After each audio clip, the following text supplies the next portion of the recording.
Del fracaso lo he aprendido todo. Sí, ¿no? Mucho más de que del éxito. El éxito no me ha enseñado mucho. No me ha enseñado demasiadas cosas.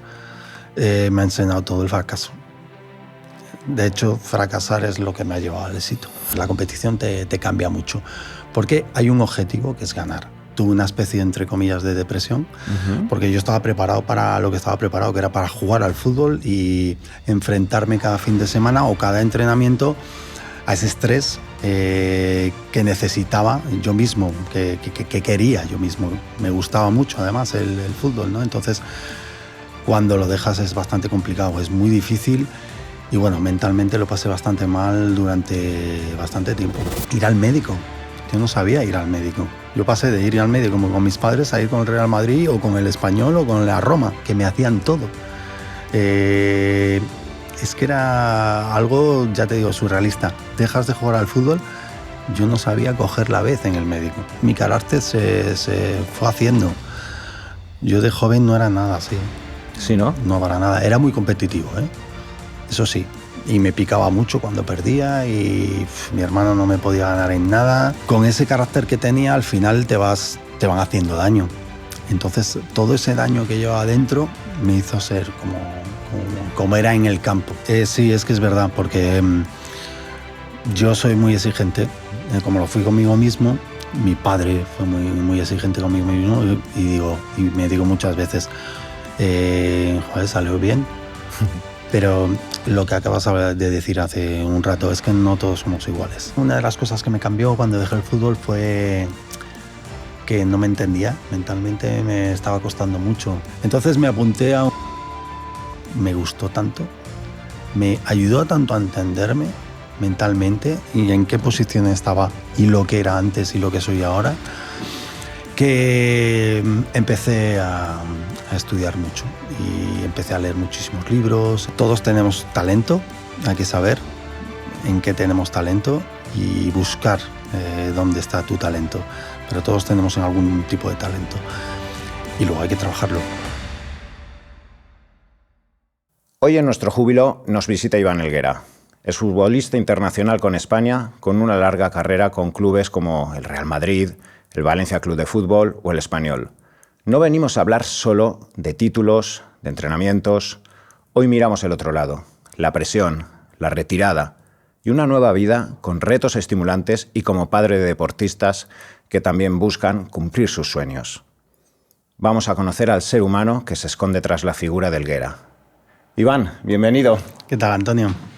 Bueno, muchas gracias por haber venido. Ya te conozco desde hace muchos años, especialmente porque llevo muchos años trabajando contigo, con tu mujer, sí. Pero bueno, especialmente con Enzo y Luca, tus niños. Y nada, muchísimas gracias porque seguro que vamos a hablar de cosas que mucha gente no conoce. Especialmente sí. Quiero que entremos en la faceta de papá, de deportistas.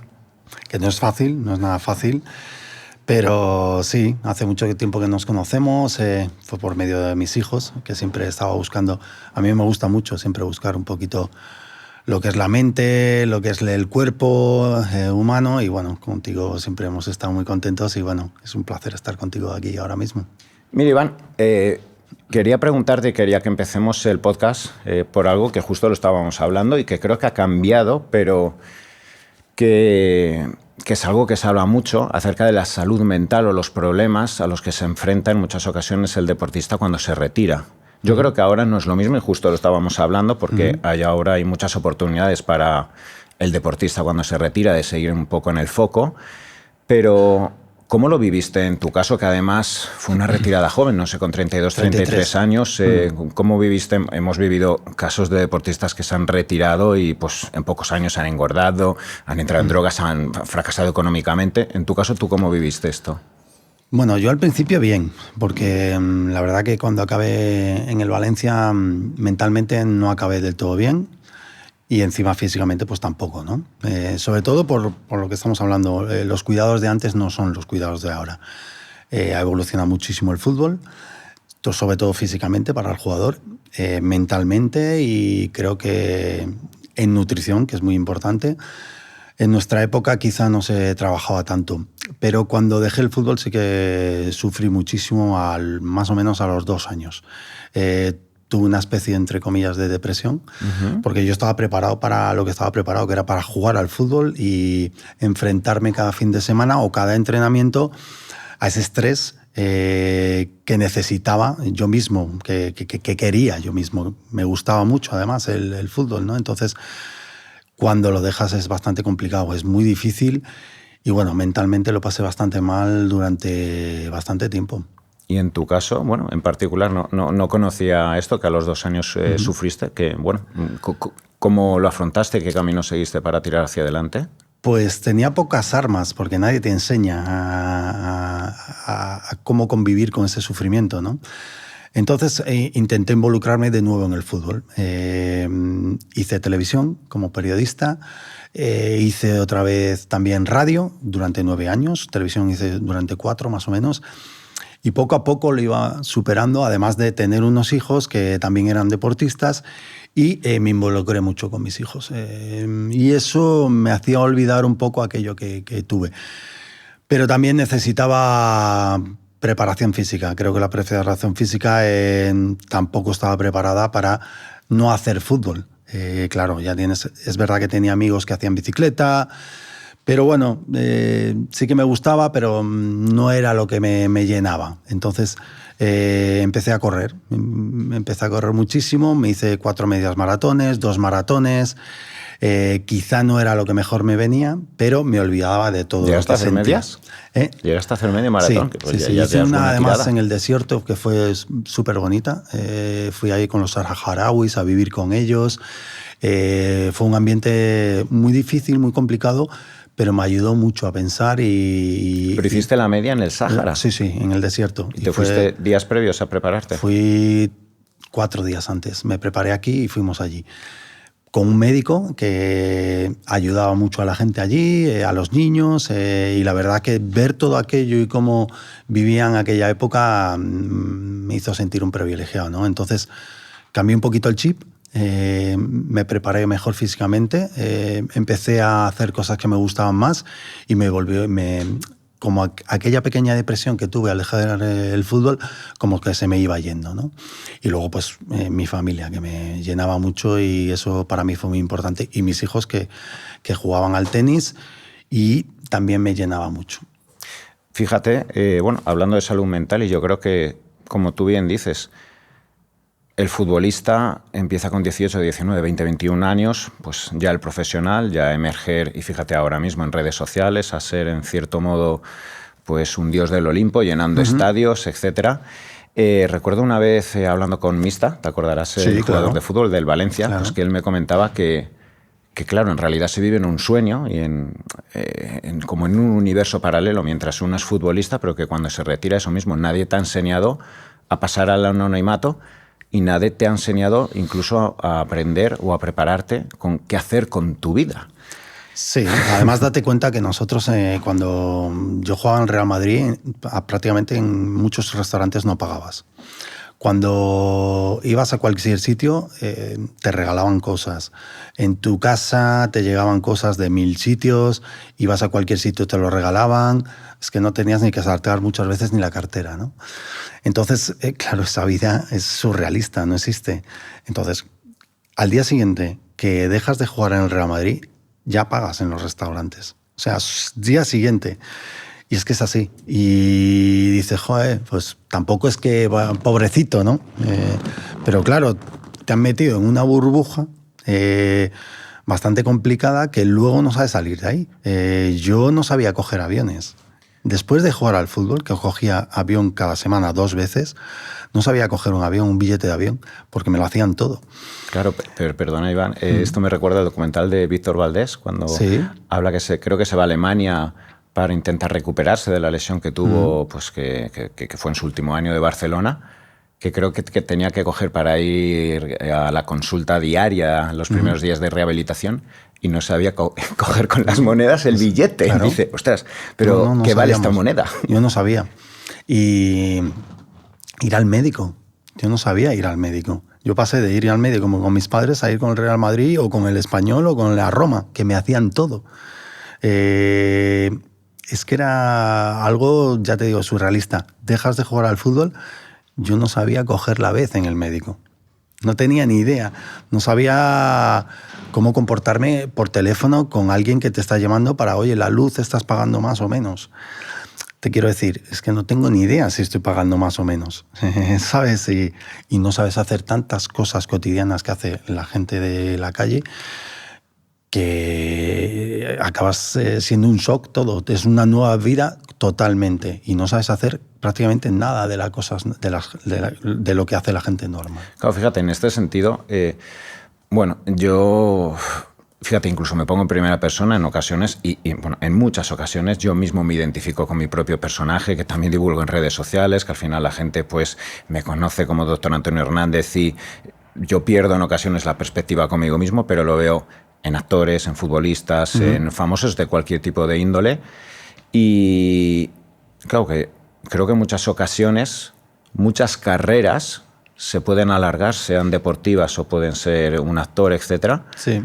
Porque la identificación con la autoimagen que tú tienes del personaje que se está proyectando quizá te genera miedo a qué es lo siguiente que viene, porque claro, uno se mueve ahí o quizá lo ves después, no sé si en tu caso... Sí, nosotros lo vemos después. Claro, sí, claro, sí. pero también muchos quizá largarán esa carrera dices, ostras, es que no sé qué va a pasar después porque solo sé ser futbolista. Sí, exactamente.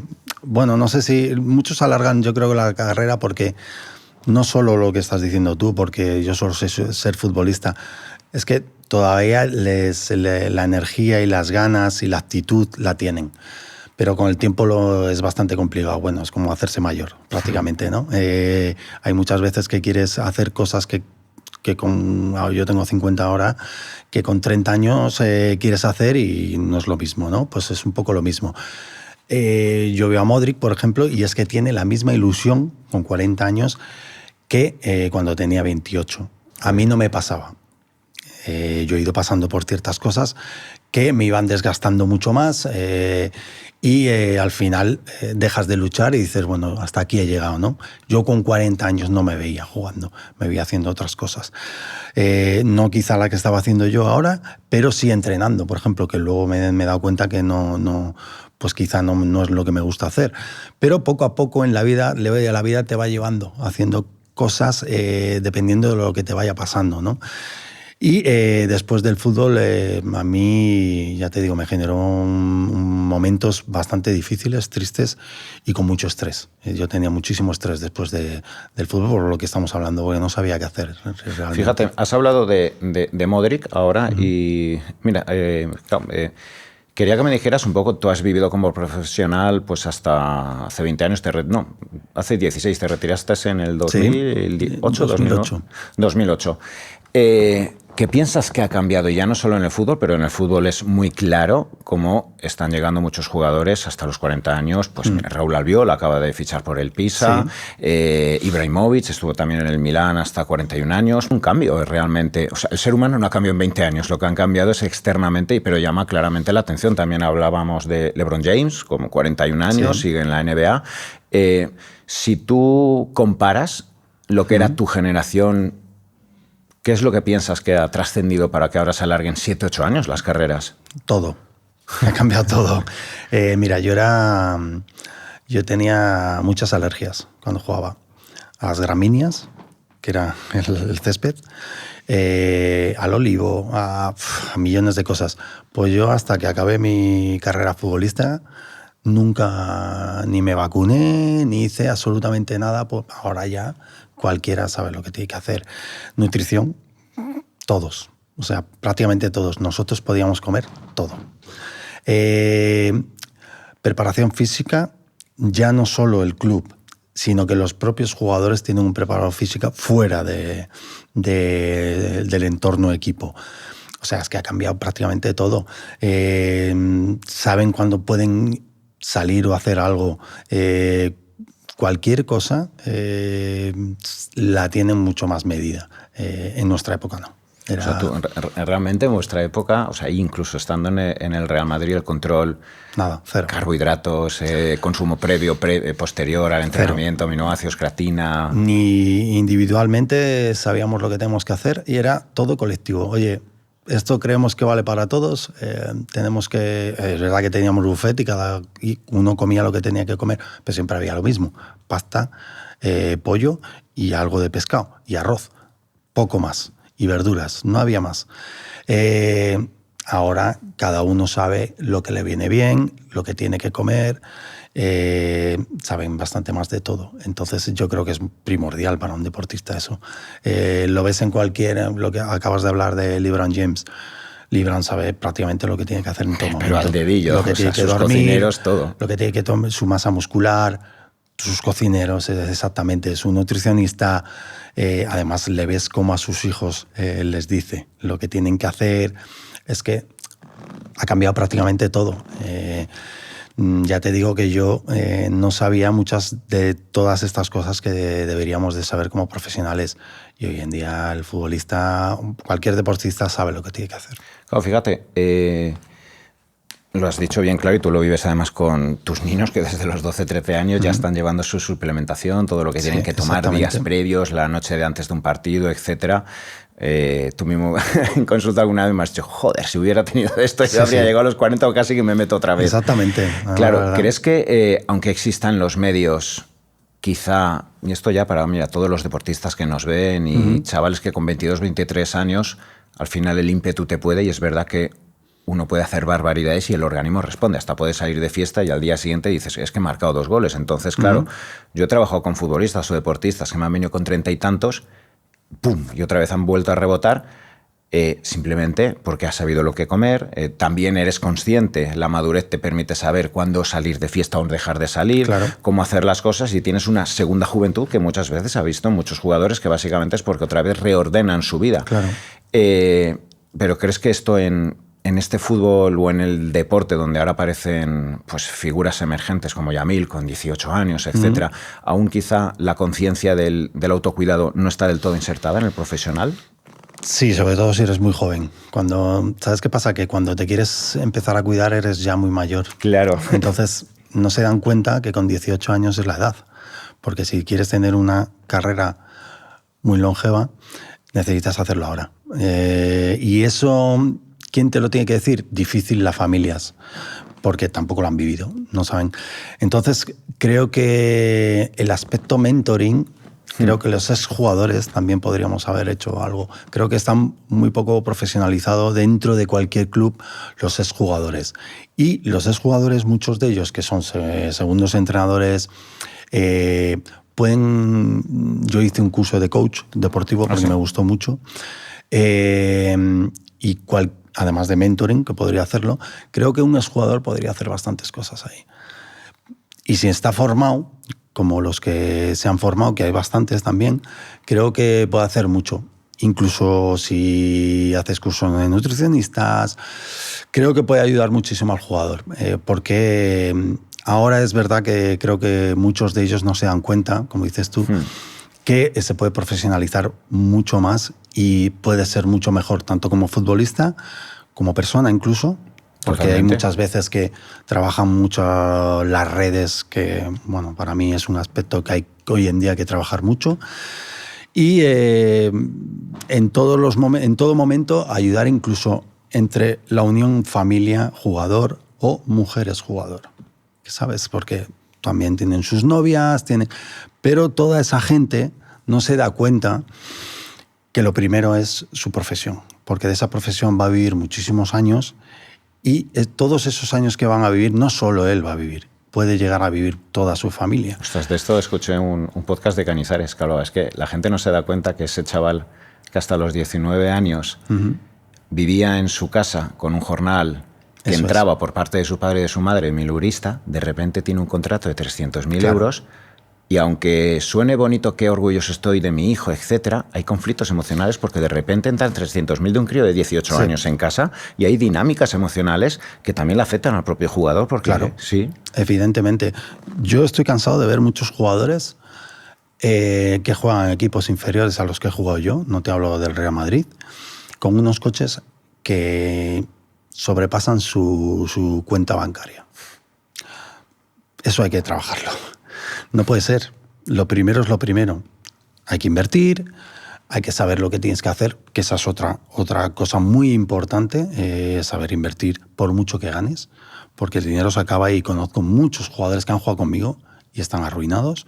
¿De tu generación? Sí, de mi generación. Que ya tuvisteis contratos, ya no son los dinero, 80, 90. Evidentemente, han ganado muchísimo dinero y no saben invertir. Es que psicológicamente hay que preparar al futbolista para muchísimas cosas y no están nada preparados en muchísimas cosas. Por eso te quiero decir que alguien que esté preparado en ese aspecto, por ejemplo, hay muchos jugadores que son abogados, que también puede ayudar en muchos. Conozco a Arizmendi, que jugó en el Valencia conmigo, que es abogado, le va muy bien, y encima puede ser mentoring también, y puede ayudar en esos aspectos. Pero hay muchos jugadores que hacen muchísimas cosas y pueden ayudar a muchos. Pero no es jugadores, es nutricionista, lo que estamos hablando, mentoring, coach, psicológicamente te pueden ayudar muchísimo con la familia, con tu mujer, con tus hijos, con muchísimas cosas.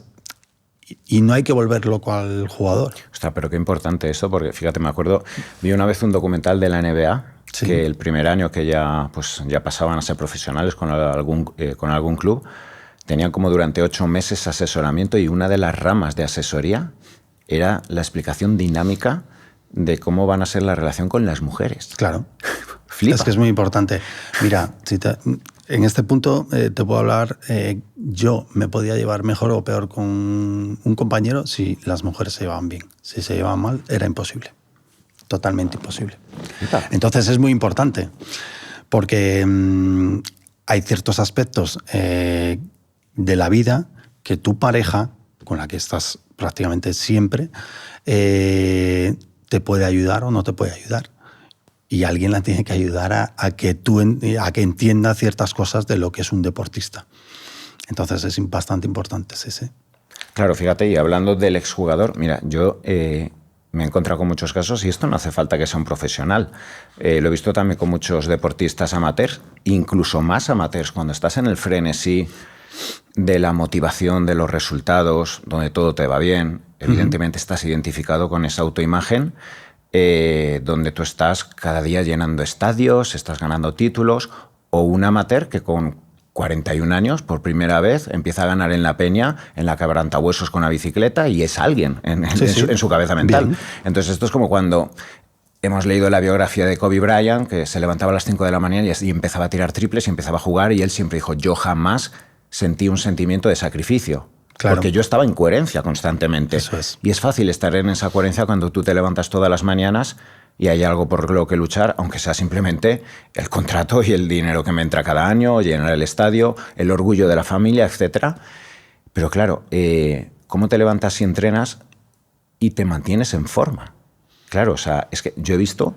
O sea, personas que se retiren o personas que simplemente tienen un año malo, el típico amateur con 43 años y ha entrenado y hacía lo que tenía que hacer para levantarse su doble sesión y luego cumplía con la familia, era un killer en todo, ¿vale? Pero que no le tocaran su entrenamiento y de repente salen mal las cosas, me he lesionado, una artroscopia, yo desde aquí me tengo que retirar, no vienen pues ya los resultados, etcétera, y pasan del blanco al negro.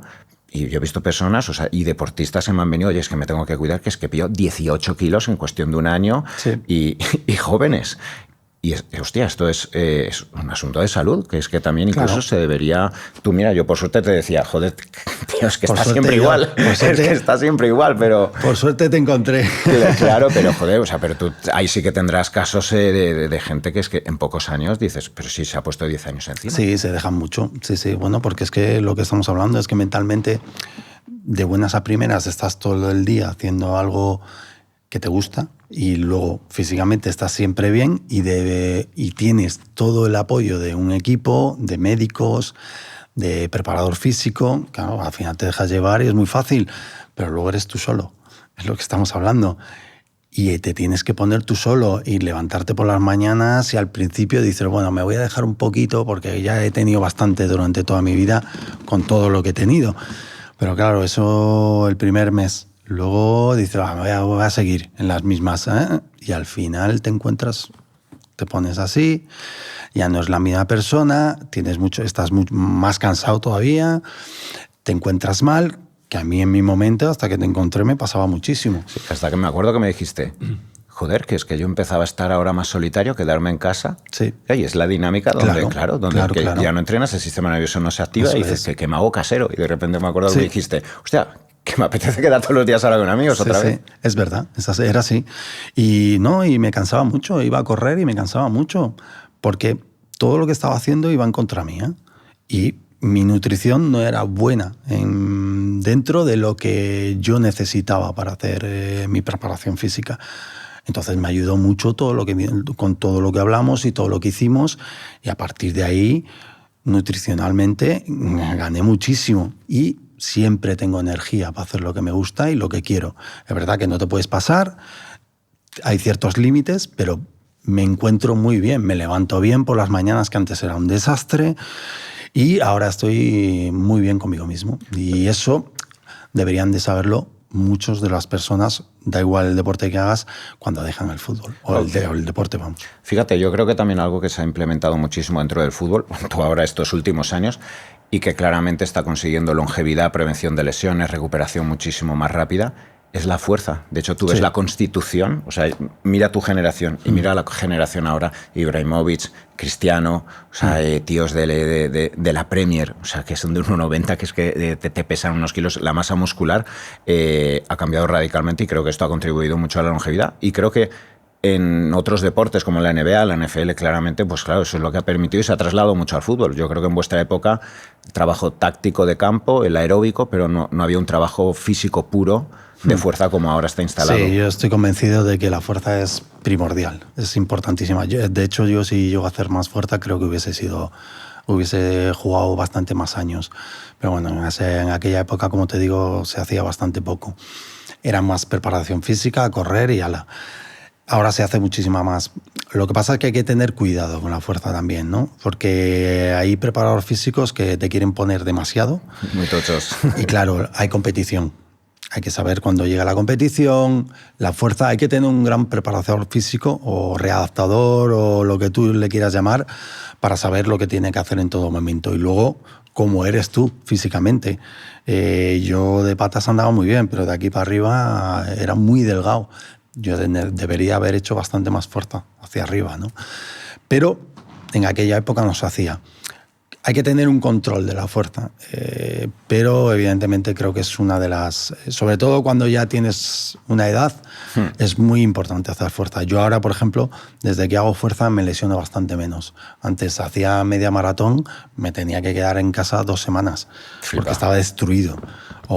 Y una maratón ni te cuento. ¿Llegaste a hacer maratón? Sí, hice 2 maratones, Nueva York y Grecia.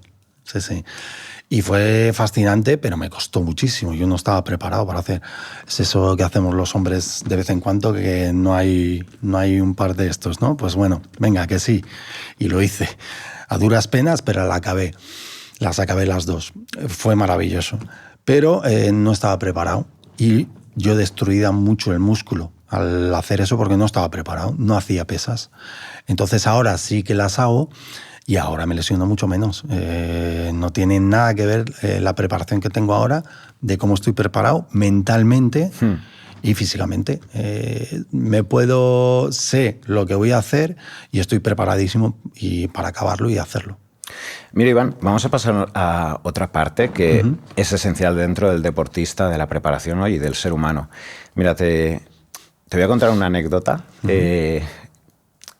Dentro de la psicología, ¿vale? Se habla mucho pues, de cómo aquellas expresiones emocionales que son muy evidentes y muy patentes en un ser humano muchas veces esconden el antagonismo, ¿vale? Y muchas veces las personas que son muy vivas, de mucho carácter, y tú lo has tenido siempre, y por eso se te caracterizó y llamabas la atención, te echabas al equipo en tus espaldas, etcétera, pues aquellos años que tú estuviste en el Real Madrid, yo soy de Valencia, mi hermano es periodista deportivo, y bueno, pues perdimos una final en el Valencia contra vosotros, en París. Fueron los años que, bueno, nosotros ganamos 2 ligas y oye, el Valencia estuvo... Valencia, claro, oye, el Valencia estuvo pues luchando contra el Real Madrid y ahí estabas tú tocándonos las narices. Y me acuerdo llamar pues bueno, yo conocí primero a Lorena y a tus niños en consulta, y me acuerdo me llamó un día Lorena y dice, oye, va a venir Iván acompañándome el próximo día, no sé cuánto, y digo, ya verás la bestia esta. Y recuerdo salir de consulta y llamé a mi hermano y dice, joder, ¿no sabes cómo cambia? Lo majo que es, lo cercano que es, lo empático que es, joder, es risueño, etcétera. Sí, esto es que no tiene nada que ver el fútbol dentro y fuera. Claro, sí. o sea, Estoy seguro que esto te ha pasado en muchas ocasiones y a mí me ha pasado pues conocer a muchas personas que aparentemente, y todas las personas conocemos a personas que aparentemente en primera instancia nos generan o pensamos o les atribuimos un carácter muy explosivo, muy serios, etcétera, y luego tienen todo lo contrario. Estoy seguro que tú en estas distancias, cuando te van conociendo... Bueno, además de nuestros propios prejuicios que tenemos, ¿no? Y nos hacemos una idea de cómo es esa persona porque la conocemos dentro del campo, pero claro, es que la competición no tiene nada que ver. Yo tengo muchos compañeros que dentro del campo, incluso en el vestuario, eran muy difíciles y luego ibas a tomar algo con ellos o ibas a cenar y eran y era todo lo maravillosos. contrario. No tenían nada que ver porque se relajaba. Es que la competición te hace ser así. O da igual a lo que hagas o a lo que juegues, ¿eh? O amigos que quizá no han jugado nunca al fútbol o al tenis o a lo que sea y de repente están jugando y no son los mismos. O sea, no tiene nada que ver. La competición te cambia mucho. Porque hay un objetivo que es ganar. Ya no estás hablando de tengo un amigo o tengo un hermano, yo me he enfrentado a un hermano y es que ya no es tu hermano dentro del campo. Porque hay un objetivo que es ganar. Y ya luego fuera tienes a tu hermano, que es al que quieres. No quiere decir que dentro no le quieras, pero tengo que ganar a mi hermano, como sea, porque es un objetivo mío propio y necesito ganarle. Entonces ahí se acaban ya las amistades, los hermanos, porque te has hecho y has querido hacer eso para, entre otras cosas, enfrentarte a eso. Igual que, por ejemplo, nuestro cerebro, sabemos cómo funciona. El reptiliano, cuando necesita sobrevivir, sabemos que lo primero es sobrevivir. Entonces, hace todo por eso. Pues un poco pasa cuando compites. Da igual, no existe el hermano, no existe nada más. Simplemente tienes que ganar y vas a ese balón y da igual que sea tu hermano, tienes que ir con todo. Y si le pisas o le haces daño, es parte del juego. Y luego fuera no tiene nada que ver. Pues no, lo mismo pasa a las personas cuando compiten. A cualquier persona, en cualquier ámbito. Y eso te hace cambiar. Entonces, muchas de las cosas que me estás contando es muy normal. Además de nuestros propios prejuicios. A ver cómo es cómo será, si me va a volver loco, si es muy altivo. Claro, claro. Y luego, pues al final somos personas y nos comportamos... Hay gente que es altiva o es diferente, pero luego nos hacemos una idea de lo que no es una persona. Primero vamos a intentar ver cómo es como persona porque no lo conocemos y luego ya vemos o nos hacemos un juicio de lo que es. Y siempre que hemos hablado, tú me has comentado cómo, antes lo estábamos hablando, que desde niño incluso tú disfrutabas tanto y además empezaste a tener la retroalimentación y que positivamente te iban diciendo, oye, es que el chaval vale, etcétera. Entonces creíste en ti. Pero es que además tenías ese carácter que hacía que pudieras tirar absolutamente todo el equipo y esa fuerza. ¿Piensas que has pagado en alguna ocasión un peaje emocional por el carácter aguerrido? Sí, porque no... Es que mi carácter se fue haciendo. Yo de joven no era nada así. ¿Sí, no? No para nada. Era muy competitivo, ¿eh? Eso sí. Y me picaba mucho cuando perdía y mi hermano no me podía ganar en nada. Bueno, de hecho, una vez jugábamos a la Diana. ¿Y tuviste bronca? Perdí una vez y le tiré. ¿Se la clavaste? Sí. ¿Porque te ganó? Sí. Era muy competitivo, muy... Y tenía ese carácter, pero cuando me estaban picando, ¿no?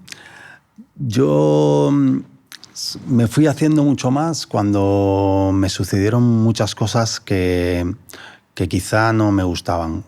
Me han echado de muchos equipos, he sufrido mucho, haciendo lo que me gustaba y creía que además lo hacía bien, y me han puesto muchas trabas. Y eso... al final me va haciendo ese tipo de carácter que iba teniendo, ¿no? Entonces las injusticias a mí nunca me han gustado, porque he vivido muchos, tanto fuera como dentro. Yo era un tío muy tímido, que ahora ya no lo soy tanto. Yo, por ejemplo, para poder entrar a una chica era imposible. No salía, no hacía absolutamente nada. O sea, yo era fútbol, fútbol, fútbol y fútbol. Y con ese carácter que tenía, al final te van haciendo daño. Entonces, todo ese daño que llevaba adentro me hizo ser como era en el campo. Oye, ¿piensas que, y ya en general, mira, ya por tu experiencia, evidentemente, pues no solo como futbolista, por todas las personas que habrás conocido, luego también has hecho inversiones, etcétera, pues creo que en muchas ocasiones muchas personas que pueden tener un carácter que es un poco como ir a la defensiva o ir hacia adelante, es una coraza reactiva a lo que has dicho. Dice, no, es que como tengo daño, que me hagas daño, porque soy consciente de mi vulnerabilidad, pues antes ataco y muestro esta personalidad ante los demás. Sin duda, además eso me vino muy bien a mí porque cuando llegas al Real Madrid y juegas con jugadores como Ronaldo, Zidane, que claro, tienen una confianza grandísima y encima son tan buenos. Entonces, antes de que me atacasen, les atacaba yo. Yo era muy divertido, pero pinchaba mucho. ¿Por qué? Porque antes de que me atacasen, esa vulnerabilidad que me estás contando, la tenía. Entonces, antes de que me atacasen, iba yo a por ellos. Y eso me ayudó a que ellos creyesen que yo tenía una personalidad brutal. Y era para que no me hiciesen daño, sí, evidentemente. O sea, realmente podríamos decir... Tú vienes, creo que del Español al Real Madrid ¿en qué año? ¿98-99? 99-2000. 99-2000, que ya ganéis ese año ganamos la Champions ese año, sí. No es que lo hicieras adrede, pero vas preparándote un personaje emocional para encajar ante las superestrellas. Claro, sí. Al principio, evidentemente, porque yo tengo unos padres que tengo una educación magnífica y maravillosa que me inculcaron, ¿no? Entonces, al principio era como tranquilidad, vamos viendo y vas viendo cómo se comportan cada uno. En ese aspecto sí que he sido un poco listo. No hablo de inteligencia, sino que muy, muy pillo y muy listo, muy de calle. Y vas viendo cómo se comportan. Entonces, también ves al vulnerable, al que lo hace porque también es vulnerable, al que no, al que es fuerte, al que no es fuerte. Por ejemplo, Fernando Redondo era muy fuerte mentalmente. Era una pasada. Y con ese era bastante complicado porque se iba para adelante. Se iba por ti. Entonces con ese había que tener mucho cuidado. Y eso lo vas viendo. Pero con los que quizá no lo eran tanto o aparentaban que lo eran, por ejemplo, era Fernando Hierro, que era el mejor capitán que he tenido en mi vida, también era un poco vulnerable, porque era muy buena persona. Sí. Pues luego, pero fíjate, mira, luego ves, el carácter que luego pero aparentemente tenía. Entonces, pues ahí jugabas un poco con unos o con otros. Raúl era bastante complicado, pero te tenías que enfrentar, porque Raúl realmente tenía una personalidad muy grande y si tú no te ponías te mataba. Ya, claro, no aguantas. Es que no aguantas. Pero ahí sí que yo me ponía a la altura de Raúl, intentaba ponerme a la altura de Raúl porque si no te machacaba. Entonces ibas viendo un poquito con quién ibas jugando, con quién no. Guti era muy vulnerable, pero era un jugador increíble. Yo no me podía comparar a Guti como jugador, pero al final yo hacía más cosas que Guti. ¿Por qué? Porque me sacrificaba muchísimo más. Y cuando entraba Guti, tenía que ir con todo. Él tenía que saber que yo estaba ahí. Entonces vas viendo todo eso. Yo era muy listo en ese aspecto. Era muy de calle y todas esas cosas ibas viéndolas, ¿no? Pero luego al final son tus compañeros, ¿no? Pero todo esto te lo cuento ahora porque lo voy viendo después y porque voy viendo cómo era, cómo soy, pues bueno, te haces un poco auto-coaching de todo lo que has vivido y la verdad que descubres cosas maravillosas como estas que te estoy contando. Fíjate que me has dicho que has estudiado coaching y yo creo que tal como estás hablando, esto ya indica mucho de cómo creo que eres mentalmente, donde analizas las cosas y tienes una capacidad introspectiva y retrospectiva para ver qué es lo que ha ido sucediendo a lo largo de tu vida. Me has dicho, dice, lo vulnerable que eras, lo tímido que eras, el personaje que tuviste que crear. Yo esto creo que nos pasa absolutamente a todos los seres humanos. Creo que en la primera parte de nuestra vida tenemos que crear un personaje que encaje en sociedad.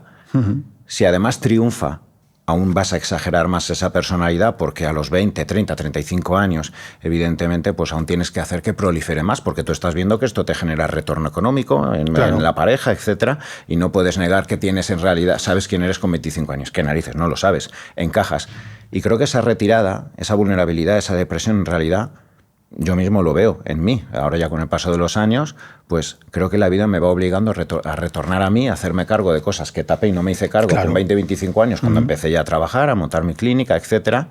Y creo que ahora cada vez más estás llegando a tu Iván, Sí, claro. a Aquí soy conectar con tus verdaderamente, miedos, claro. tu miedo a Sí, la muerte, sí. que alguna vez me has comentado. Te Sí. estás haciendo cada vez más cargo de ti mismo. Entonces, Eso es. es la magia también de la vida. Claro que sí. Y disfrutas, yo disfruto de ello, porque hablar de ello me parece muy importante, además de cualquiera que lo esté escuchando, que sea deportista, Va a pasar por ahí. lo va a vivir. Entonces, cuanto antes mejor. Lo que pasa es que hay que intentar saber que el juego no deja de ser un juego y tu vida tienes que saber mantenerla y llevarla donde tienes que llevarla.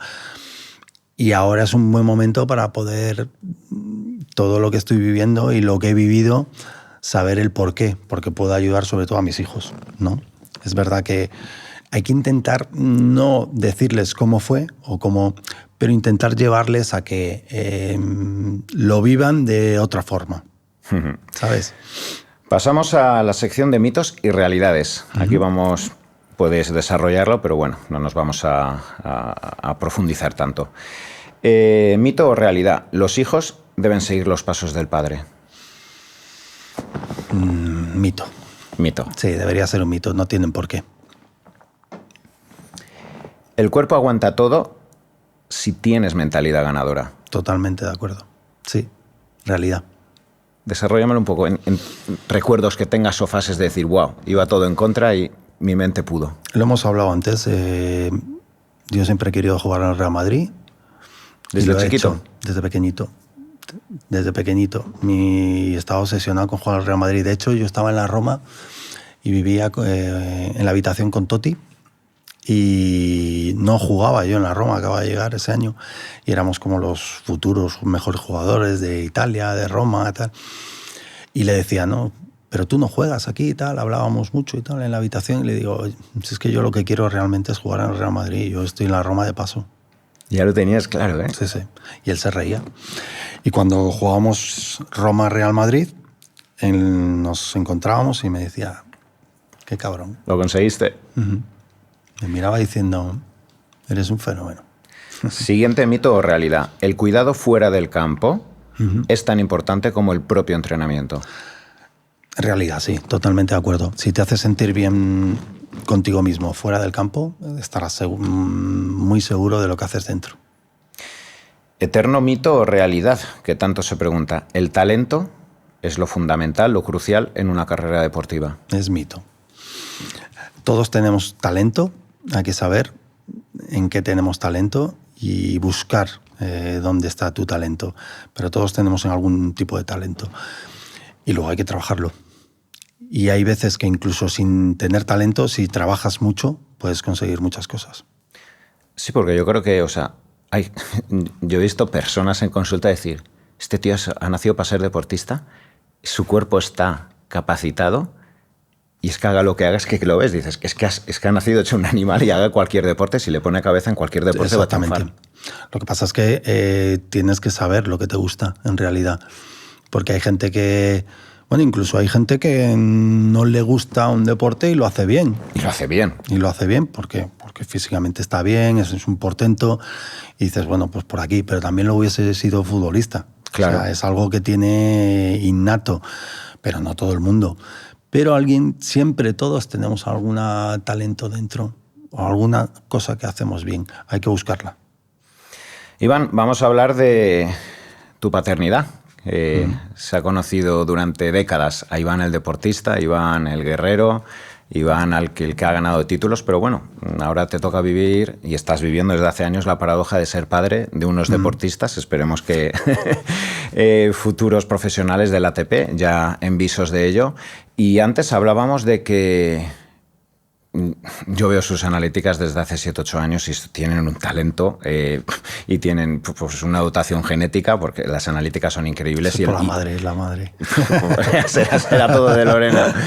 Pero bueno, hay una realidad y de lo cual me hablabas, a pesar de su talento, la pasión, por ejemplo, que tiene Luca, que es un enamorado del tenis, que me decías ahora mismo, seguro que se está tragando cualquier partido por ahí, seguro. Está analizando y está todo el día así.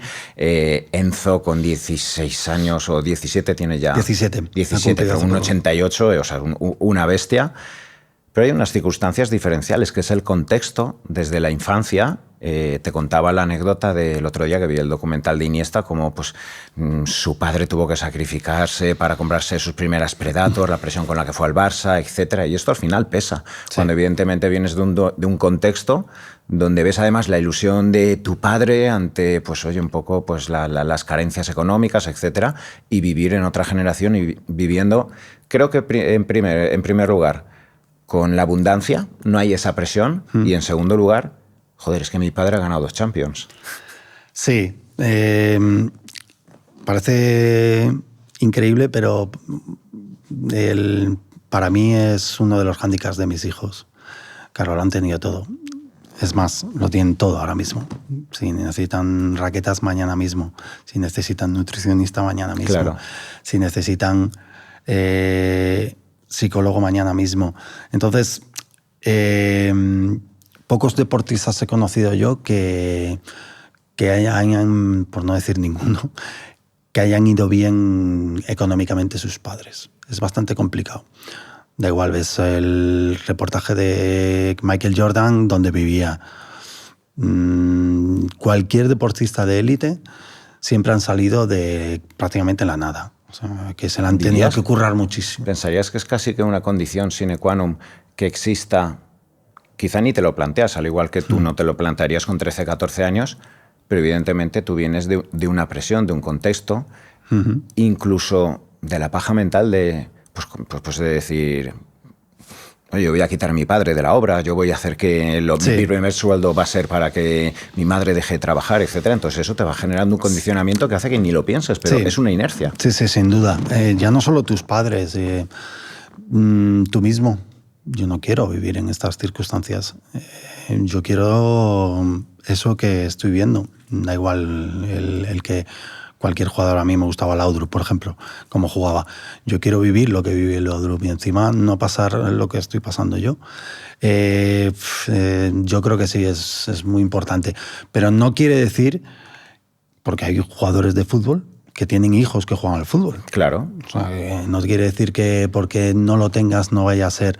Lo que pasa es que evidentemente seguramente sus padres se dediquen mucho a intentar decirles lo que deben de hacer o lo que creen que es bueno para ellos. Me pasa a mí, por ejemplo. Pero, por ejemplo, mis hijos viven solos desde hace tiempo. Ellos cocinan, ellos limpian. Evidentemente no es como quien está cuando están en casa. Porque llegas allí y luego ves un poco más desastre todo, ¿no? Pero bueno, intentan hacer las cosas ellos, que creo que es conveniente para ellos, porque siempre ha tenido una chica en casa. Y eso, pues al final, ayuda mentalmente a no tener que esforzarte dentro de la pista, porque bueno, yo ya lo tengo fuera. ¿Qué puedo? Claro. ¿A qué tengo que renunciar? No, nada, absolutamente nada. ¿Qué puedo conseguir si ya lo tengo? Entonces, es bastante complicado. Por eso una de las facetas que, como padres, que es bastante difícil, fue para nosotros decirles que tenían que vivir fuera.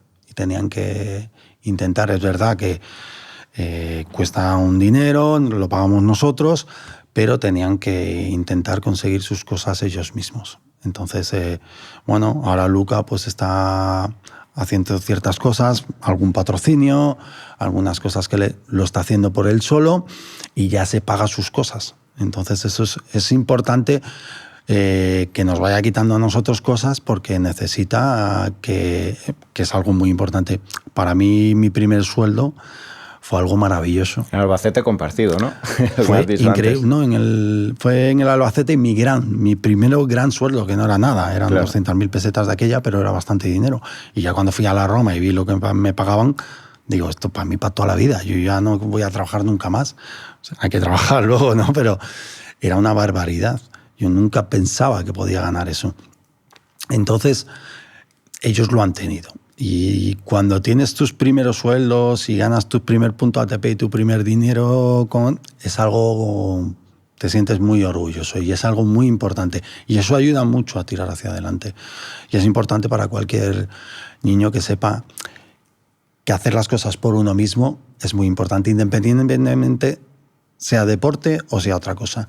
Sacar a tus padres de decir, yo tengo mi primer sueldo, estoy pagando mi primera hipoteca, mi coche me lo pago yo, es algo para la persona increíble y te hace sentir tan bien que creo que es muy conveniente que lo hagan los chavales de hoy en día.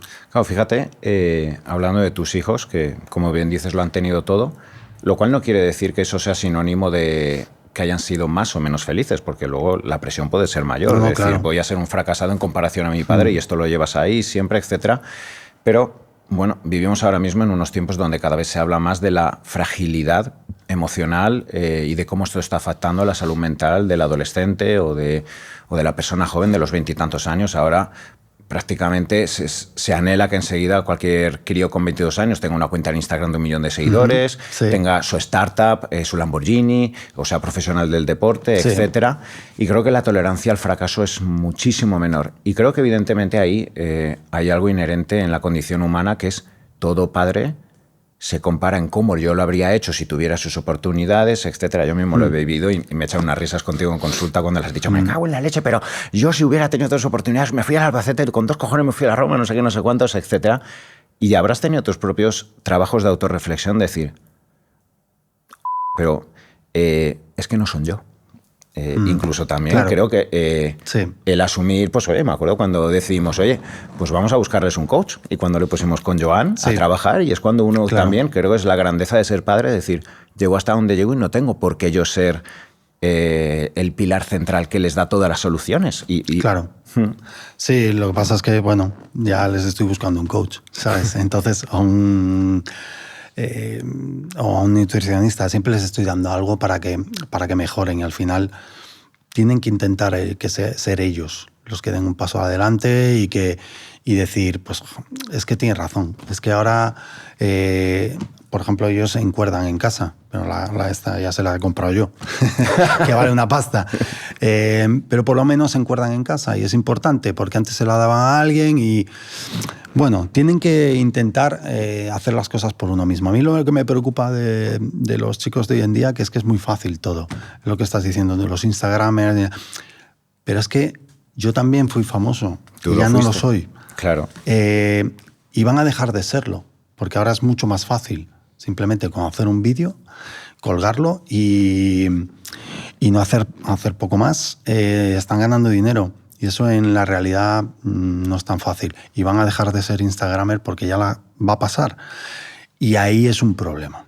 Va a ser un problema muy grande porque yo más o menos tengo hijos, tengo la vida resuelta, me dedico ahora a la inmobiliaria, que no tiene nada que ver al fútbol, pero me estudio, hago cosas, me gusta leer, me gusta hacer muchas cosas, pero creo que ellos no se dedican a otra cosa que hacer eso. Y me preocupa en el futuro, porque ahí va a llegar el palo. Y el palo es muy duro y va a ser muy difícil. Y nadie les va a ayudar. Nadie les va a ayudar, absolutamente nadie. Entonces, mis hijos, además de tener todo, es verdad que los padres le dan un poquito sentido a sus vidas en el aspecto que tienen que trabajar ellos. Y que la vida no es fácil. Y que es bastante más complicado de lo que ven en un teléfono móvil, ¿no? Y creo que por ahí, en ese aspecto, lo podemos estar, entre comillas, haciendo bien, ¿no? Vamos a ir acabando la sección de tus hijos con una anécdota que recuerdo y creo que eso dice mucho de las reflexiones que tendrás contigo mismo como padre. El cumpleaños del número 50 que hiciste este año, ¿vale? Pues ya cuando me iba ya de tu casa, me dijiste, vamos a tomarnos un chupito de tequila. Va, venga, joder, doctor, que ahora se está ahí hablando con Joan toda la noche. Sí. Y me dijiste, pues oye, con todo el furor y la alegría que tenías, habías estado con tus amigos y demás, y decías, joder, qué buenos chavales que tengo. Sí. Es que son un ángel. Sí, son muy buenos niños. Y claro, me acuerdo que me dijiste, y pues oye, con los ojos medio vidriosos, me dices, joder, yo sé que soy muchas veces duro, y a veces digo, joder, es que ni tendría que ir a los partidos, porque es que hasta miro cuando fallan o cuando ganan, cómo me buscan en la grada, y están buscando la validación, y joder, muchas veces digo, ¿hasta qué punto ayudo no con la presión? ¿Hasta qué punto ayuda Iván Helguera, el que cree que sabe todo, etcétera? Exactamente. Pero dice, joder, no me gustaría que me recordaran cómo Agassi a su padre. Yo lo que quiero es que sean felices. Sí, es que es verdad, porque yo soy muy exigente, como lo fui conmigo mismo. Mi padre fue muy exigente conmigo mismo y me digo muchas veces, joder, salió bien. Pero lo que acabas de decir hace un rato es que no todos somos iguales. Claro, es el modelo. No, mis hijos no soy yo. ni yo debería ser mi padre. Hay que intentar relativizar, intentar decir, están haciendo lo que les gusta hacer, les voy a ayudar hasta donde pueda y hasta ahí. Un padre tiene que intentar seguir el camino que indican sus hijos. Es verdad que, oye, esto por aquí, ten cuidado, oye, por aquí lo otro, pero tiene que intentar hacer sentir bien siempre a sus hijos, porque a eso les va a ayudar para ser mejores. No solo en el tenis o en el fútbol, sino en la vida. Ostras, y es muy todo importante, y a mí me ha costado, he tenido que trabajar mucho en mí mismo para intentar decir, relájate, déjales que disfruten y que vivan una vida. Además tienen una de las cosas más difíciles en la vida es decir qué quiero hacer en mi vida. La mayoría de los chicos no tienen ni idea qué quieren hacer en la vida. Entonces mis hijos han encontrado un camino en la vida, que es jugar al tenis, luego ya hasta donde les lleve. Pero eso es muy importante, saber lo que tiene que hacer alguien en la vida. Y da igual lo que quieras, da igual que seas carpintero o que seas jardinero o que seas tenista o futbolista.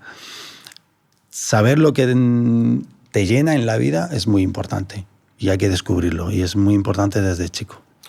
Claro, y qué difícil en muchas ocasiones cuánto esto se ve en el fútbol o en el deporte, donde el padre claramente ve en el niño una representación de sí mismo y el éxito del niño es su éxito. Claro. Entonces, claro, es pasión, amor del padre, es obsesión, es necesidad de que mi hijo me valide porque yo no conseguí en mi infancia lo que ahora mi hijo está consiguiendo. Ostras, hay unas dinámicas emocionales que es lo que le pasó a Gassi y lo que ha pasado pues, con muchísimos deportistas que acaban luego sin dirigirse la palabra. Luego... Sí, mis hijos también lo han sufrido y es que es muy difícil, es muy complicado. Porque esto es como todo. Cuando ves a la gente por ahí, ¿cómo ha quedado el Madrid? Hemos ganado. ¿Cómo han perdido? Pues es un poco lo mismo. Cuando gana tu hijo, estás de mala. Cuando pierde, perdón. Y cuando gana, es que mi hijo... Es que es así. Es que sinceramente hay que vivirlo. Y lo que te llevas por dentro, los sentimientos, hay que trabajarlo. Hay que trabajarlos en uno mismo. Y encima hay que dar a entender a tu hijo que estoy trabajando en ello y que cada vez soy mejor. Y hay que dejarles muy en paz. En todos los ámbitos, no solo en mis hijos con el tenis o con el fútbol, en todos los ámbitos. Y creo que en ese aspecto la sociedad no ayudamos mucho.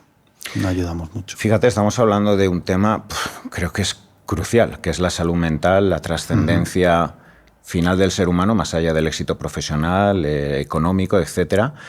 Y creo que ahora con 50 años eres un hombre más sabio, seguro que más indulgente con muchas cosas de ti mismo, pero ¿cómo viviste la gestión emocional? ¿Tuviste algún tipo de coach? ¿Cómo se vivían esos años de vorágine, de presión, donde lo que tú has dicho? O sea, no había todo un país donde si perdíais, es que han perdido estos tíos, ¿eh? No tenía nadie, simplemente pues ahí te tenías que aguantar y encima pues desde fuera pues te hablaban como te hablaban, ¿no? Y era complicado.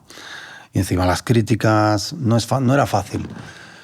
Pero al final, como eres un profesional y te vas haciendo a todo, y te tienes que hacer duro. Aquella época era así, no tenías forma de que alguien hablase contigo, no, allí eras tú mismo con tus sentimientos y con tu forma de ser. Era lo que había, nada más. Claro, fíjate, yo en muchas ocasiones, pues cuando veo o leo acerca de psicología y se afirma, pues oye, que no nos debiera afectar la opinión de los demás, no debiera afectarnos la crítica, no debiera afectarnos el hate que nos puedan crear.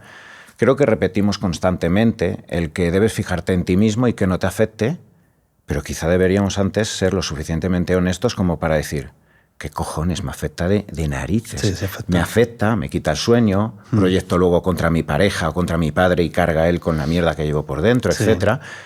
Y por eso... quizá entonces tomaré conciencia de por qué me estoy encerrando, al final me quedo solo con 3 amigos, por qué busco alternativas, yo qué sé. Entonces, si nos entendiéramos a nosotros mismos, pero claro, decir, tú imagínate a un chaval de 21 años que llega al Real Madrid, que no te afecte la crítica, estate por encima de eso. No, si te va a afectar de cojones, ¿cómo no te va a afectar? Sí, lo que pasa es que lo primero hay que saber diferenciar quién te critica y quién lo hace sea constructiva, que seguramente la familia es constructiva, o amigos que quieren lo mejor para ti, o cualquier persona que la mayoría no han hecho nada en el fútbol o en el tenis o nunca son críticos. Da igual que sea de cine. Totalmente. Simplemente son críticos que jamás han cogido una cámara o que jamás han jugado al fútbol o que lo hacen en un chiringuito o en cualquier sitio, ¿no? O que han jugado al tenis amateur o... Al final te suele criticar a alguien que nunca ha hecho nada. Pero si hay que saber quién te critica o quién te dice ciertas cosas porque quieren que mejores o porque en ese aspecto creen que eres mejor o lo puedes hacer mejor. Yo, por ejemplo, mira, en este aspecto tuve un rifirrafe, que fue una tontería, con Isco. Yo dije una vez que Isco hacía muchas florituras y que muchas veces el Bernabéu le aplaudía ciertas cosas que no tenían sentido. Y lo hacía en el ambiente que creía que Isco era mejor jugador de lo que estaba demostrando. Ya era muy buen jugador. Pero creo que podía subir de nivel. Como que no le hacía falta hacer eso. Y él lo tomó por el tema que yo le estaba criticando. Normal, que tampoco pasa nada. Se malinterpretó mis palabras, ¿no? Yo le estaba diciendo que Isco podía ser bastante mejor jugador si no daba 3 ruletas. Porque paraba el partido y no ese contraataque que quizá podíamos aprovechar, lo paraba porque hacía una cosa buena. Le pasaba un poco a Zidane, fíjate lo que te estoy diciendo, ¿eh? Que había veces que yo como defensa digo, no hacía falta hacer eso. Qué necesidad, ¿no? Porque tienes a Ronaldo, que es muy rápido, y si hacemos ese contraataque era mucho más fácil, ¿no? Pero claro, si tú pierdes ese tiempo en hacer una floritura, tampoco te estoy diciendo que lo hacía siempre, ¿no? Pero ya estamos perdiendo el tiempo y el equipo se coloca. Y iban por ahí un poco la crítica hacia Isco. No era porque yo quería criticar a Isco, ¿vale? Porque era un jugadorazo y es un jugadorazo y ha hecho cosas muy importantes, ¿no? Pero yo creo que Isco era bastante mejor jugador de lo que estaba demostrando en ese momento. Entonces yo iba un poco por ahí. ¿Qué pasó? Que esa crítica le dolió. Pues fue mejor jugador. Porque se quiso como vengar de esa crítica y le vino bien. Y ese tipo de críticas muchas veces, es más, luego cuando se fue al Betis, reconoció en una entrevista que le vinieron muy bien para mejorar. No solo la mía, sino de otras personas, ¿no? Y mejoró su fútbol. Entonces hay que saber diferenciar entre las críticas y las críticas. Yo fui un jugador del Real Madrid, que yo no voy a criticar a un jugador del Real Madrid. Hombre, partidos malos hacemos todos. Pero la crítica que yo quería hacer hacia Isco era de que si lo haces de esta manera creo vas a ser bastante mejor jugador. Y por ahí fue, y lo hizo, y fue bastante mejor jugador. Entonces hay que saber muchas veces de dónde viene la crítica, el porqué de la crítica, y lo mejor es que no te cuenten esa crítica. Escúchala tú. Porque muchas veces el periodista, ¿has visto que este ha dicho que...? Y no es eso. No es eso lo que están diciendo. Y el titular dice lo que quiere el periodista que digan. Y el que crea polémica. Entonces, si tú escuchas, muchas veces te va a venir mucho mejor.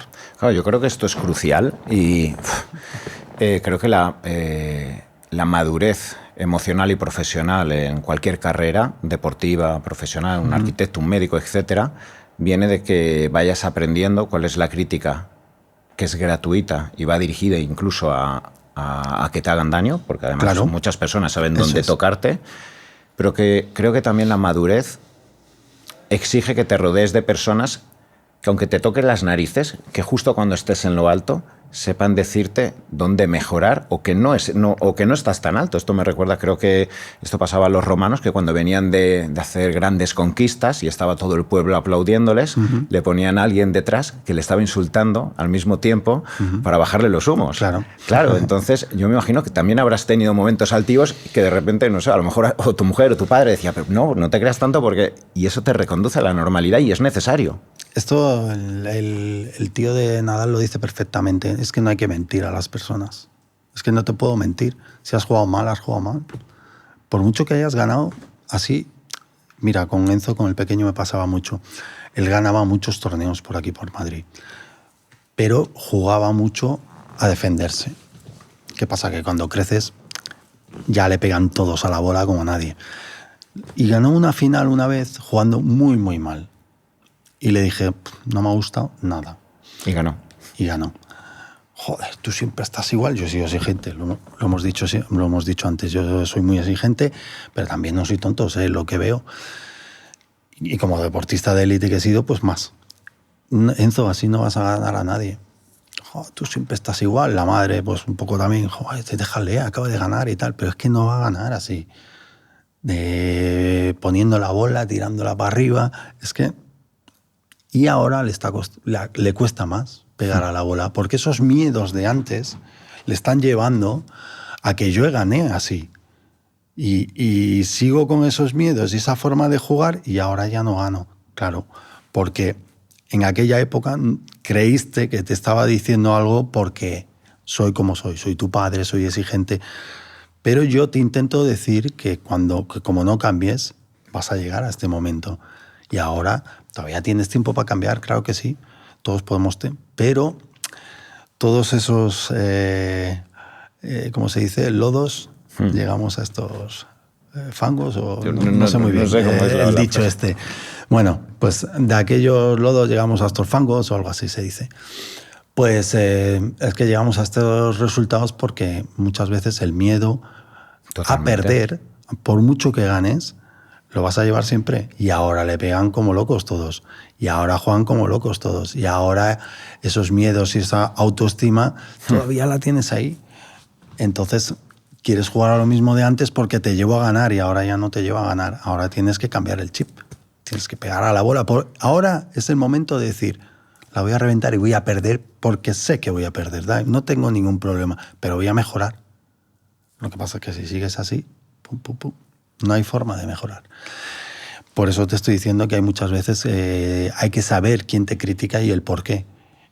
¿Sabes? Yo como padre te estoy intentando decir que esto va a durar poco, pero si te lo tomas como que tú siempre estás igual, luego las críticas que hay por ahí, no, sí, seguramente no valen de nada. Creo que aprendes ya luego a trivializarlas con el paso del tiempo. Exactamente. Pero hay que saber hacerlo y también te tienen que ayudar a ello. Fíjate, estamos hablando de...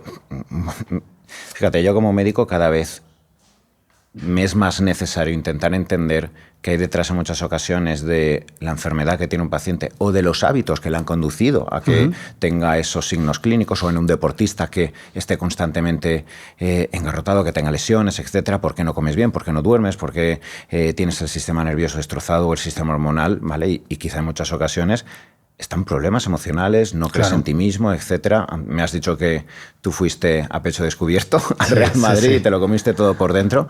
Pero yo creo que esto ya es algo más hablado, ya más vox populi, más integrado.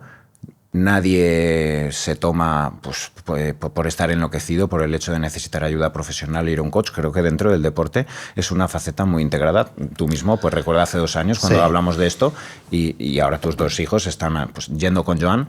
Sí. ¿Cómo ves esta faceta del coaching, de la ayuda psicológica, de la emprendeduría? Porque al final no dejas de emprender contigo mismo. ¿Cómo lo has vivido también en tus hijos? El soltar, digamos, esa responsabilidad y que cada semana tenga que estar hablando con su coach, con Joan. ¿Cómo lo ves esta faceta? Yo lo veo primordial, porque una de las cosas que me cambió cuando dejé el fútbol fue que no me entendía mentalmente, me estaba costando mucho y era muy difícil dejar el fútbol para mí, que estaba hecho para ello. Fue muy complicado, como hemos hablado antes. Entonces me apunté a un curso de coaching que me habían hablado unos amigos, unos compañeros. Bueno, uno de mis profesores trabajó en la Federación Española y me lo dije. Bueno, es interesante, vamos a ver lo que me gustó tanto. Me ayudó tanto a entenderme mentalmente y en qué posición estaba y lo que era antes y lo que soy ahora, que empecé a estudiar mucho y empecé a leer muchísimos libros. ¿De autoconocimiento? Sí, y me gustó muchísimo, me encantó. Y creo que en la vida de mis hijos era primordial, era muy importante. La nutrición, que yo no tuve, y el coach. que yo tampoco tuve. Pero claro, un padre no puede hacer coaching a sus hijos. Eso es una de las reglas número uno del coaching. Y bueno, empecé a hacer algún coaching a deportistas y tal. Sí. No lo sabía. Sí, bueno, teníamos que hacer prácticas y tal. Y empecé, bueno, amigos y tal. Y me resultó muy interesante, porque me encantó, porque además veía a la persona. ¿Cómo evolucionaba? No, y sobre todo cómo el coach es muy duro. El coach es muy difícil, es bastante complicado, no es fácil. Y claro, cuando sabes hacerlo bien, la mayoría de la gente llora. Llora mucho porque los sentimientos al final afloran. Cuando lo sabes hacer, no son fáciles. Entonces es muy complicado, pero tienes que saber hacerlo. El coach no es tanto dime qué te sucede, sino que tú te das cuenta de lo que te sucede mediante mi forma de preguntarte cosas, ¿no? Entonces, tú eres el que tiene que analizarse, porque te llevo a ello. Tú eres el que me explica los sentimientos. Primero es como un círculo, los sentimientos. Luego vamos un poco a cómo eres moralmente, cómo es esta persona con tus sentimientos moralmente, o cómo eres como persona. Luego vamos a lo mental y luego a la acción, ¿vale? Es un círculo o un cuadrado que te lleva a todo eso. Y luego ya de la acción pasamos otra vez al sentimiento. Siempre acabas en el sentimiento. Lo primero es siempre el sentimiento. Sentimiento es lo que te lleva hasta hacia el cerebro, bueno, toda esta rueda, ¿no? Entonces, cuando te llega al sentimiento, llegas a... Ya empiezan ahí jodidos. A temblar. Ya están... Evidentemente me tienes que contar la verdad, esto es confidencial y tal. Pasas por toda esta rueda, vas a intentar, te llevo a la acción, a ver qué vamos a hacer. Yo no te estoy diciendo lo que tienes que hacer, que eso es un poco más la psicología. Esto no, esto eres tú el que me está diciendo mediante toda esta rueda lo que tienes que hacer y lo que vas a hacer. Y luego ya me cuentas cómo te ha ido. Entonces es un viaje tan diferente, tan difícil y tan complicado y te llena tanto que al final te viene muy bien. Es maravilloso, porque además te conoces, te haces conocer. Yo no te estoy haciendo conocer, te estoy intentando que tú te conozcas a ti mismo mediante mis preguntas, pero eres tú el que pasa a la acción, el que te estás dando cuenta de tus sentimientos, cómo funcionan, y eso es importantísimo para un deportista. Es muy importante, porque luego estás dentro y sabes cómo no te proteges de nada. ¿Tengo miedo? Pues sé lo que tengo que hacer ante el miedo, porque tengo unas formas de saber lo que tengo que hacer. ¿Tengo ansiedad? Tengo esta forma que ya sé lo que tengo que hacer porque yo mismo lo he visto en el coaching. Y eso es maravilloso. Y eso es primordial en cualquier deportista. Creo que es muy importante. Y en cualquier ser humano. Sí, en cualquier ser humano. Pero en el deporte, como los sentimientos, el estrés, va y viene tanto. Fallas un balón y es un desastre todo. Metes un gol y ya te crees un fenómeno. Entonces tienes que estar totalmente... En cambio, en la vida pues tienes que intentar estar siempre más lento todo. En una línea, ¿no? Más de paz, más de tranquilidad con tu vida. En el deporte no es tan fácil, porque hay muchos picos en todo. Pero el coach a mí me cambió la vida. Iván, hablemos de ti. Estás, pues bueno, yo creo que la ciencia de la longevidad nos va a permitir llegar, creo que a los 100 pasados los 100 años, ¿vale? Y tú además estás espectacular. ¿Qué le pides ahora a la vida? ¿Qué te llena? ¿Qué te equilibra? ¿Qué motivaciones tienes? Pues es que cada año es diferente. No tengo... Pues ahora, antes yo he tenido siempre mucho miedo al avión y a viajar. Pero ahora, mira, me motiva mucho viajar porque a mi mujer le gusta mucho. Entonces, pues trabajo en mí mismo para que el avión me dé menos problemas. Porque creo que nos viene muy bien a la relación. Me encanta viajar, me gusta muchísimo conocer países. Siempre he tenido mucha creatividad, me ha gustado mucho, da igual, independientemente en lo que sea, me gusta mucho el arte. Me gusta, es que me gusta la arquitectura, me gusta muchísimo. Me involucro mucho, además, porque, bueno, como hacemos inmobiliario, claro. yo hago y deshago muchísimo. Edificios, pisos, terrenos. Y construir algo es maravilloso. Es algo que me llena muchísimo. Y la arquitectura, por eso me encanta tanto. Y el arte también. Entonces, no paro de conocer cosas, de aprender cosas. Y es que la vida es muy larga. Y me quedan tantísimas cosas por hacer que todo el mundo dice, jo, es que pasa muy, muy rápido. Jo, pues yo he hecho maratones, me he ido a la tal, he viajado, he conocido y todavía me queda por conocer tantísimas cosas. Conozco a tanta gente interesante, cada vez más.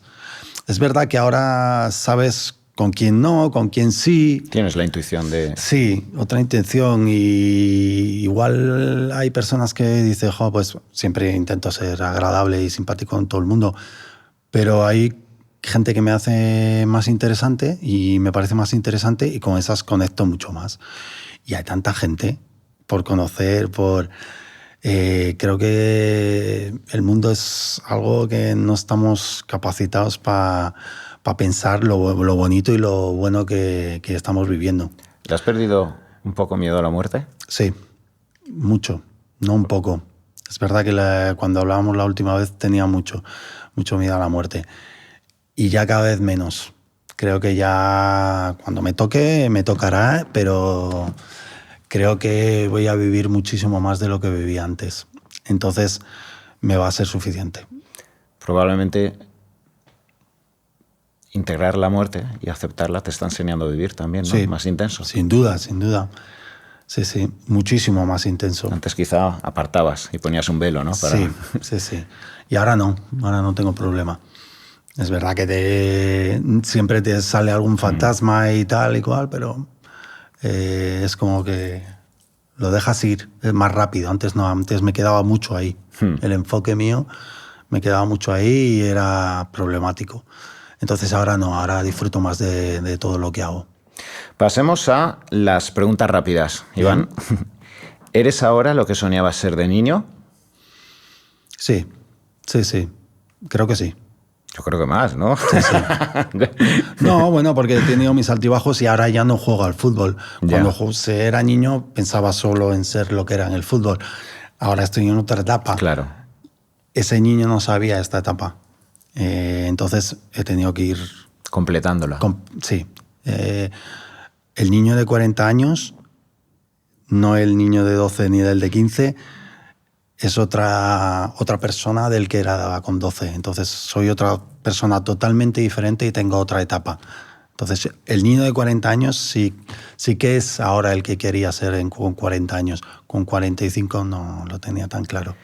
Oye, me encanta y qué sano me parece que personas adultas y que se asume o se puede ver desde fuera que ya tienen que ser ecuánimes, sanos, maduros, adultos, que lo tienen que saber todo y tienen que saber estar seguros de sí mismos, puedan decir de sí mismos, el niño de 40 años. Ah, sí, sí. Qué sano. Sí, sí. Bueno, he sido un poco Peter Pan toda la vida, pero ahora soy mucho más... No tengo muchísimo más maduro de lo que era. Yo no era nada maduro. Y con 40 años me di cuenta de muchas cosas. Y gracias a Dios, bueno, el niño de 40 años estaba muy orgulloso del de 50 de ahora. Y dentro de 10 años me dirás, joder, el niñato de los 50... Pues seguramente, ojalá. Sí. Claro. Siguiente, ¿qué hábito de salud actualmente no perdonas nunca? El ejercicio. El ejercicio. El ejercicio. Además, prácticamente me has dicho que casi todos los días. Sí. Una u otra disciplina, pero eso lo sigues teniendo integrado. Sí, no perdono. Eso, y todas las pautas nutricionales también. ¿Qué etiqueta a lo largo de toda tu vida te ha costado quitarte o no te la has quitado? No te sé decir, ¿eh? Bueno, quizás lo de ser muy niño. Lo de ser muy niño, lo que estábamos hablando antes. Siempre tengo una mentalidad muy niña. De hecho, me lo ha dicho muchísima gente. Hace poco, con la mujer de un amigo mío... Jamás lo habría pensado, que hubieras tenido esa etiqueta, ¿eh? Sí, sí, sí. La mujer de un amigo mío me ha dicho, jo, Iván, me pareces genial porque eres el mismo niño que conocí hace 30 años. Y me gustó que me lo dijese. Porque nos tomamos muchas veces la vida demasiado en serio. Y lo que estábamos hablando antes es que es maravillosa la vida y hay que tomárselo en serio cuando toca, pero la mayoría de las veces es bastante más fácil llevarla. ¿No piensas, Iván, que mira, yo con el paso de los años tomo conciencia de la responsabilidad está bien, es maravillosa, la disciplina, el trabajo, el querer hacer bien las cosas, pero cuando nace desde un sentimiento de culpa, de una necesidad de validación, y aquí el 100% de los seres humanos atravesamos eso, tenemos miedo a que se nos vea con un anhelo aún de volver a ser niños, y no pasa nada. Necesitamos jugar, necesitamos disfrutar, y creo que la verdadera creatividad no se puede encontrar si anulas al niño y hasta tienes miedo de que se te vea que aún sigues siendo un niño parcialmente. Sí, sí. Es que, bueno, es que no queremos ser vulnerables. Creemos que porque seas un niño o te comportes a veces como un niño, ya has perdido esa madurez que debes tener cuando hay que tenerla, que no hay ningún problema. No, si es que hay que disfrutar de la vida y disfrutarla como un niño. Si no la disfrutas como un niño, como maduro, es imposible. Totalmente. Es imposible. ¿Qué mito sobre el deporte de élite te gustaría desterrar o piensas que debiera desterrarse? No me gusta que, sobre todo el mito ese de que los jugadores ya por ser jugadores no somos personas. Está muy instalado. Sí, no es cualquier deportista, no solo el futbolista. Pero somos muy personas. Lo que pasa es que hay veces que incluso las demás personas se comportan como quieren que tú te comportes. Qué bueno. ¿Sabes? Entonces, si eres futbolista tienes que ser en plan artista y llegar y comerte el mundo y no ser vulnerable y vestir en plan futbolista y no tenemos que demostrar nada a nadie. Y la gente no debe pensar que no somos personas. ¿Qué preferías? Esta a nivel personal la quiero conocer. ¿Vestuario o soledad antes de un partido muy importante? Las dos cosas me gustaban. ¿Sí? Sí. Depende del partido y en el momento en el que estés, hay veces que yo solía ser mucho más soledad, pero hay veces que necesitaba lo otro. Depende de las necesidades humanas del cada partido momento. O el momento en el que estás. Si te ha dejado tu novia, seguramente no quieres la soledad. Te quiero decir. Si estás bien contigo mismo y necesitas concentrarte, probablemente la soledad sea lo adecuado. He tenido momentos en que he ido tirando de uno y de otro. Inconscientemente, pero... ¿Qué aprendiste del fracaso que nunca aprendiste del éxito? Es que del fracaso lo he aprendido todo. Sí, ¿no? Mucho más de que del éxito. El éxito no me ha enseñado mucho. No me ha enseñado demasiadas cosas. Me ha enseñado todo el fracaso. De hecho, fracasar es lo que me ha llevado al éxito. Y el éxito no me ha llevado prácticamente a casi nada. Simplemente a saber que es posible. El éxito me ha llevado a la cima, a creer que es posible. La confirmación. La confirmación de saber que todo lo que me he propuesto lo he hecho. Y luego, pues, sobre todo el éxito, lo que más te ayuda es a decir el reconocimiento. La validación. El reconocimiento es maravilloso. Hace poco venía andando y Alguera, joder, felicidades, eres un fenómeno. Aún te sale la chispa y las burbujas. Y eso no es éxito, es el reconocimiento. Y el reconocimiento es bonito. Es bonito por saber que has hecho algo, que has llegado a eso porque has sufrido, has trabajado y todas esas personas que te lo dicen lo saben. Y ese reconocimiento nunca va a acabar.